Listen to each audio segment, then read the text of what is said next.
And greetings. Greetings, Wonders. Greetings, Maggie.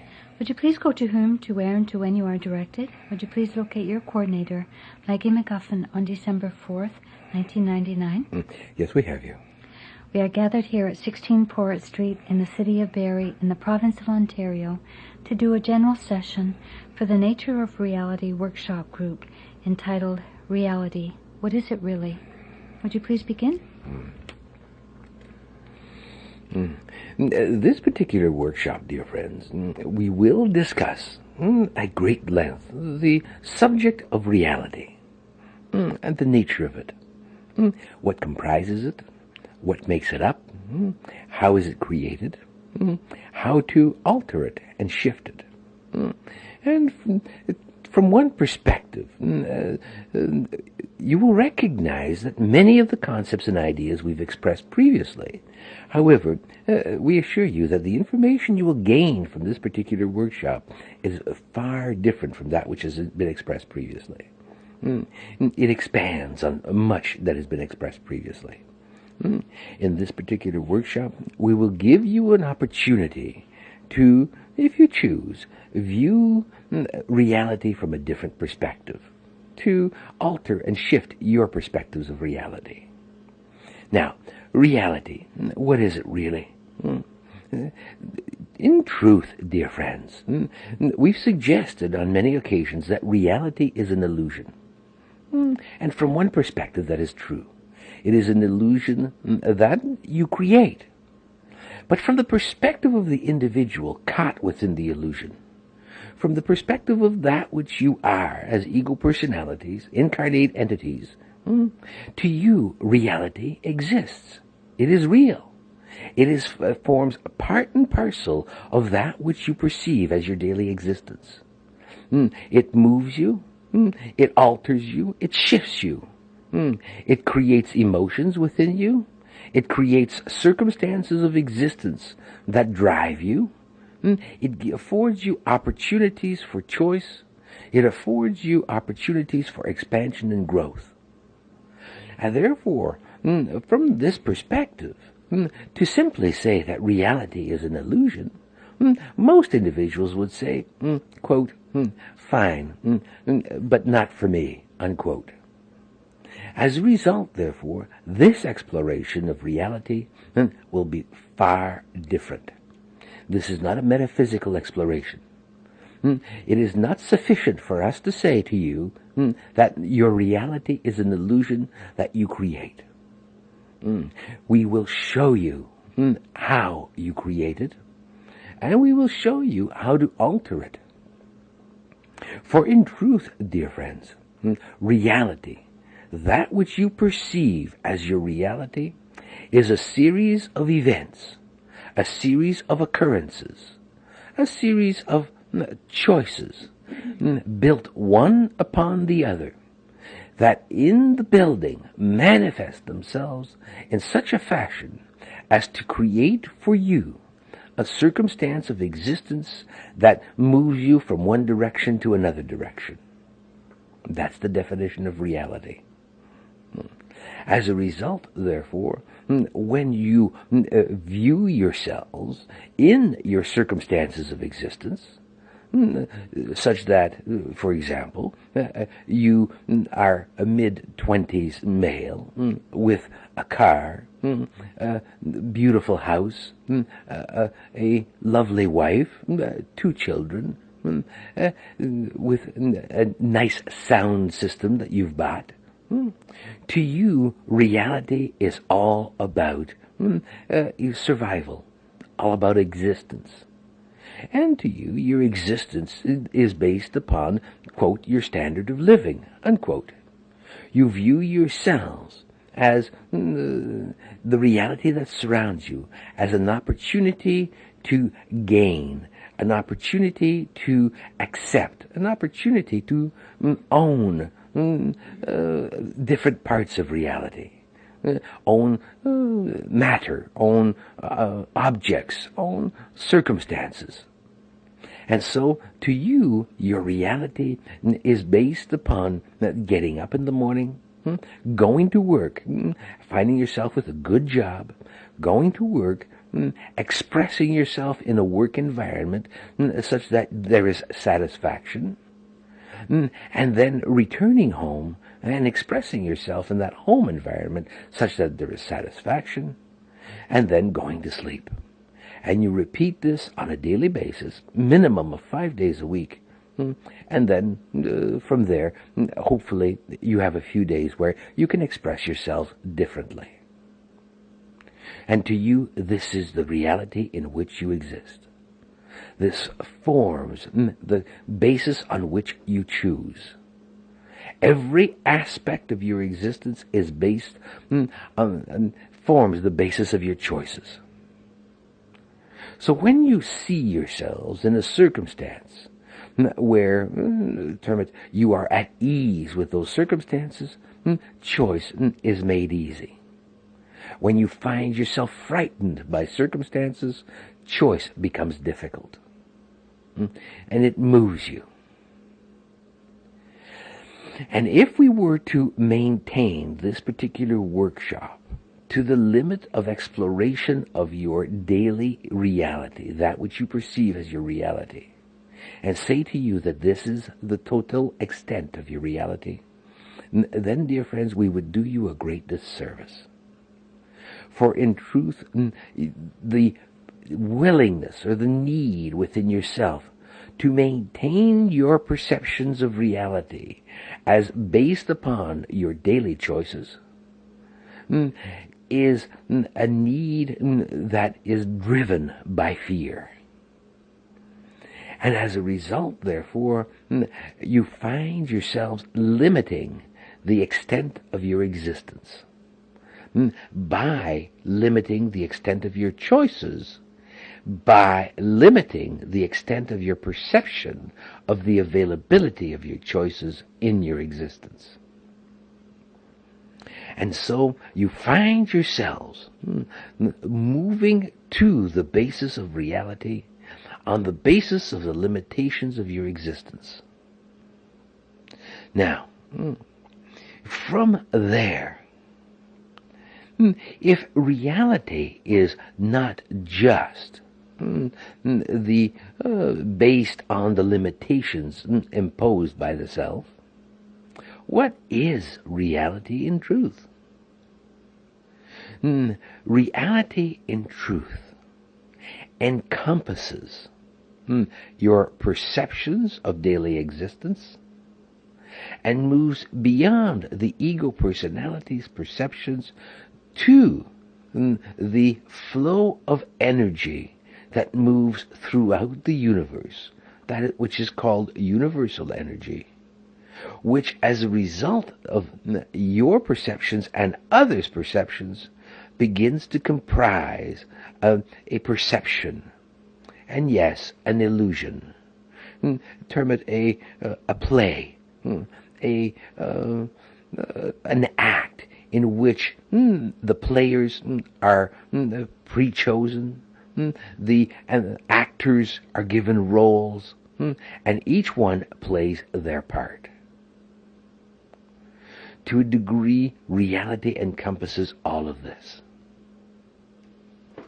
And we would be remiss, dear friends, if we did not suggest that all of this is only a play. And you can move beyond the play. And we will explore this throughout this particular workshop. And to give you a perception of the extent to which this subject is comprehensive, we provide you with this awareness now. This particular workshop is only the beginning. We have already given and selected another workshop entitled The Nature of Reality Part 2. And we assure you this will be a continuation of this particular workshop. Now, why was this done in this fashion? Because, as some of you have already determined, reality is as simple as it is also complex. And as a result, exploration of reality itself, though simplistic, also must be complex. Now, from the perspective of that which we've suggested previously here, your reality, that which you see around you on a daily basis, that which forms your society, your daily life, that which you see as being the instrument of your choices, that which you perceive as being that which drives you, which moves you, all of that is encompassed in reality. But it is not the totality of reality, and that's the key.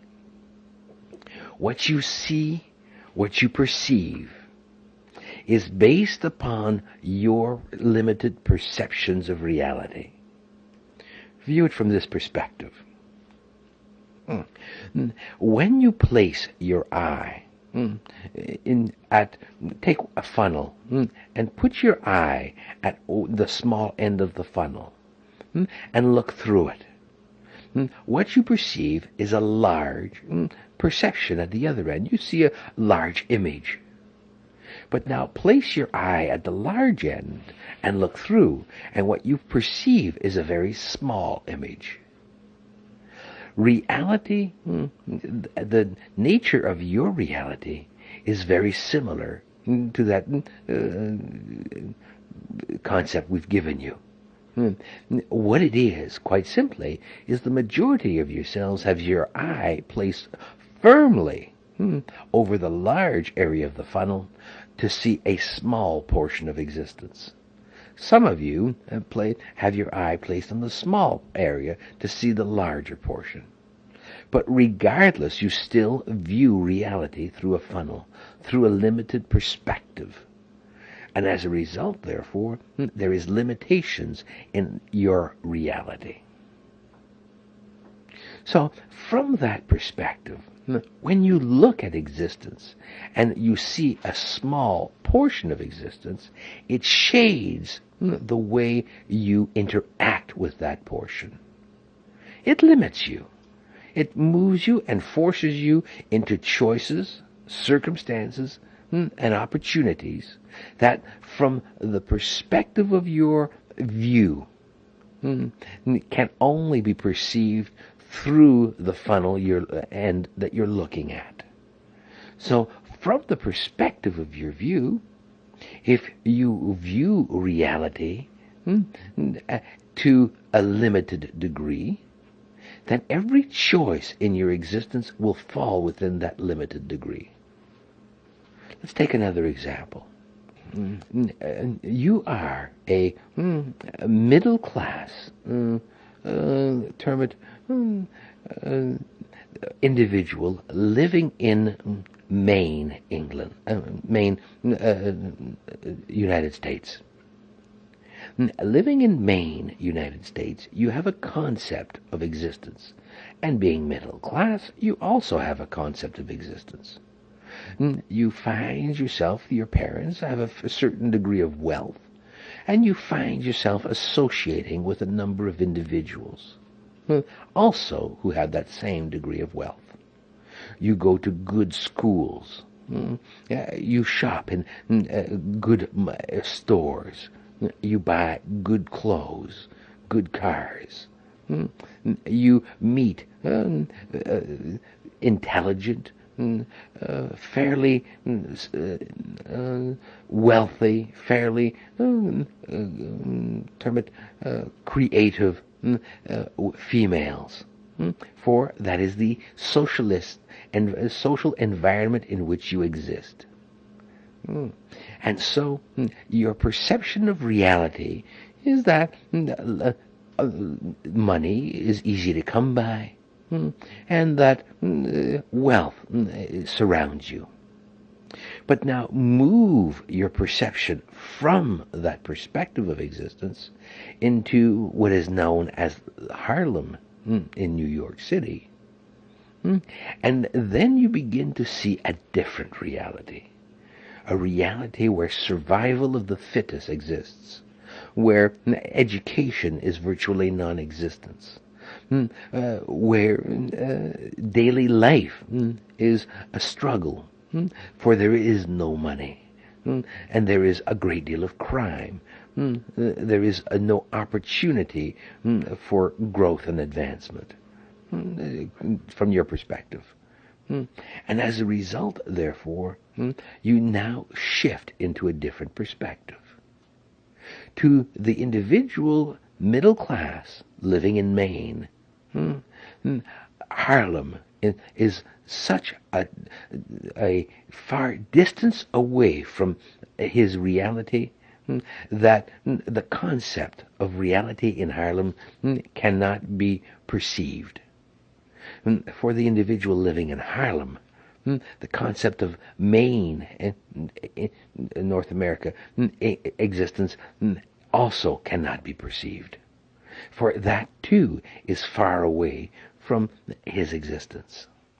So from one perspective, your environment shades, affects, alters your perspective of reality.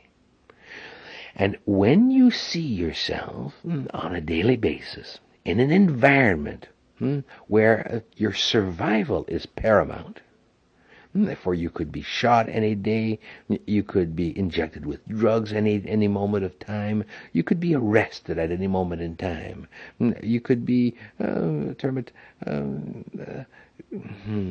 attacked at any moment in time. Then when your perspective is so focused on your daily survival in those environments, then the perspective of daily survival in a middle-class environment has no meaning to you, no concept. And as a result, therefore, reality to you is far different from a reality to another. But from one perspective, both perspectives form part and parcel of reality. Both are encompassed by the nature of reality. And from one perspective, there is a commonality to both. The commonality is choice. Choice to remain, choice to incarnate, choice to exist, choice to choose based on circumstances. Choice is a common denominator to reality. So, from the perspective of the individual existing in Harlem, and from the perspective of the individual existing in Maine, then, dear friends, choice is still that which affects the reality, that which alters the reality. And if you choose, and you find yourself in a circumstance similar to what we suggested, then you can choose to alter those circumstances by choosing differently. Now, reality, will it change? If the drug addict in Harlem chooses differently, will his or her reality change? Yes. Will the circumstances of existence change? Possibly, depending on choices. Choices made. However, there is one absolute, that circumstances of existence will not change if choice is not made. So, from the perspective of reality, from the perspective of the nature of that which exists around you, recognize that every choice you have made, from the moment of your birth, in fact, even prior to your birth, to this moment in time, has served to define, to form, to create, to manifest the very existence in which you exist.